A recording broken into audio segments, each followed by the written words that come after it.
Let's get it out of the way. I'm a millennial, a member of the generation born between 1981 and 1996 that's often hotly maligned by the media and older generations as lazy, shallow, spoiled, narcissistic, materialistic, and obsessed with celebrity. Come on, let's go to Paris's. I want to rob. Popular cinema has played a significant role in enshrining that reputation.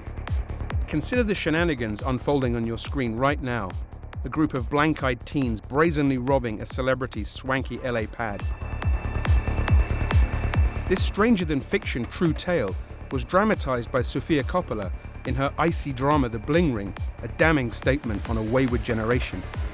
You can follow everything about me and my journey at nikkimoreforever.com. Cinema has offered up indelible images of millennials as smug hipsters or as bored, lost, vapid types hopelessly enraptured by fancy clothes, shiny baubles and material things to the detriment of our souls. Look at my shit. Look at my shit. Seriously, look at all his shit. I got designer t-shirts. I got Scarface on repeat. Constant, y'all. I got Escape, Calvin Klein Escape. Look at my shit. But peer a little closer, and it becomes clear that cinema has also been useful in complicating the millennial picture, illuminating the often dark, violent, anxiety-inducing backdrop against which this generation has come of age. Take Elephant, Gus Van Sant's stark, Steadicam shocker, which used the horrific Columbine massacre of 1999 for inspiration, and has remained horribly relevant in the wake of a constant stream of school shootings. Or Kenneth Lonergan's cult classic Margaret, which explored the traumatic after-effects of the 9/11 attacks on the teenage psyche. And what about the mind-bending, generation-defining developments in technology? David Fincher's Sly, Sharp, The Social Network painted an early portrait of a pivotal millennial whose own personal insecurities set the tone for much electronic communication to come.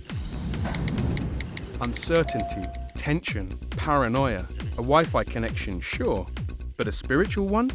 Kristen Stewart's haunted personal shopper leaves things beautifully ambiguous. My name is Edward Snowden. I go by Ed. And as the Oscar-winning documentary Citizen4 showed, it's not paranoia if they really are watching you. In this intimate portrait of whistleblower Edward Snowden, director Laura Poitras fashioned a generational hero, an antagonist to Mark Zuckerberg in a titanic struggle for the millennial soul. But who is telling these stories? So far, I've been talking about older filmmakers from the previous generational cohort, Generation X. Poitras, Fincher, Coppola, Van Sant, even Barry Jenkins with the gorgeous, decade-spanning Moonlight, or Richard Linklater with Boyhood, his epic testament to the beauty of banality. It's constant. The moments, it's like it's always right now, you know? What about the perspective of the younger crowd? Yo, girl, what's up? Embodying the funny but lonely Frances Ha in Noah Baumbach's eponymous comedy, Greta Gerwig became an instant millennial icon. But she really came into her own with her solo debut as writer-director, the perceptive and richly detailed Lady Bird, a watershed moment for the millennial film autobiography, and a keen portrait of post-9/11 America. What about terrorism? Don't be a Republican. Indeed, perhaps the most authentic and enduring portrayals of millennial life have sprung from the generation's own auteurs. Consider the restless anxiety and unabashed queer sexuality pulsating through the hyperactive films of prolific Canadian prodigy Xavier Dolan.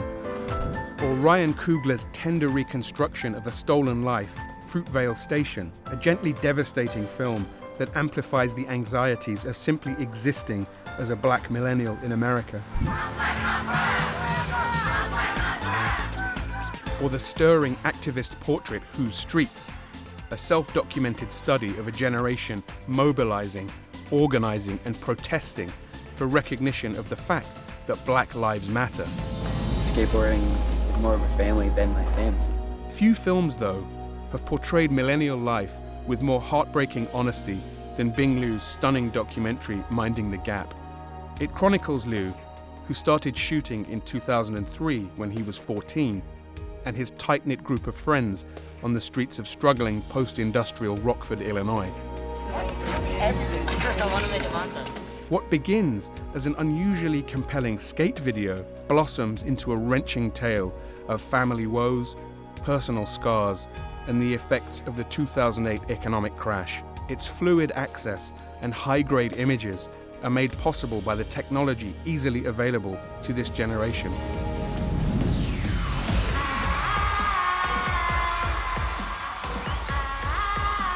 If Minding the Gap is an elegy for millennial youth, then Brady Corbet's Bananas Vox Lux is its baptism of fire.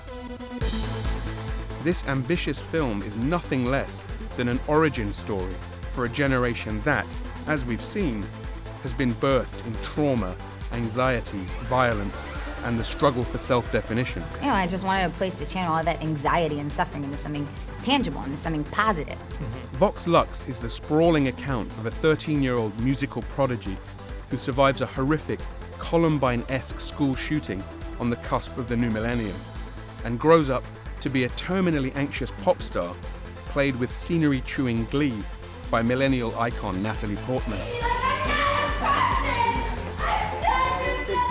The film is lurid, alarming stuff, but beyond the viciousness and violence, the shock and awe, it's also a story of resilience and, ultimately, hope. It's a millennial clarion call, a stirring portrait of a troubled generation surviving and eventually thriving against the odds.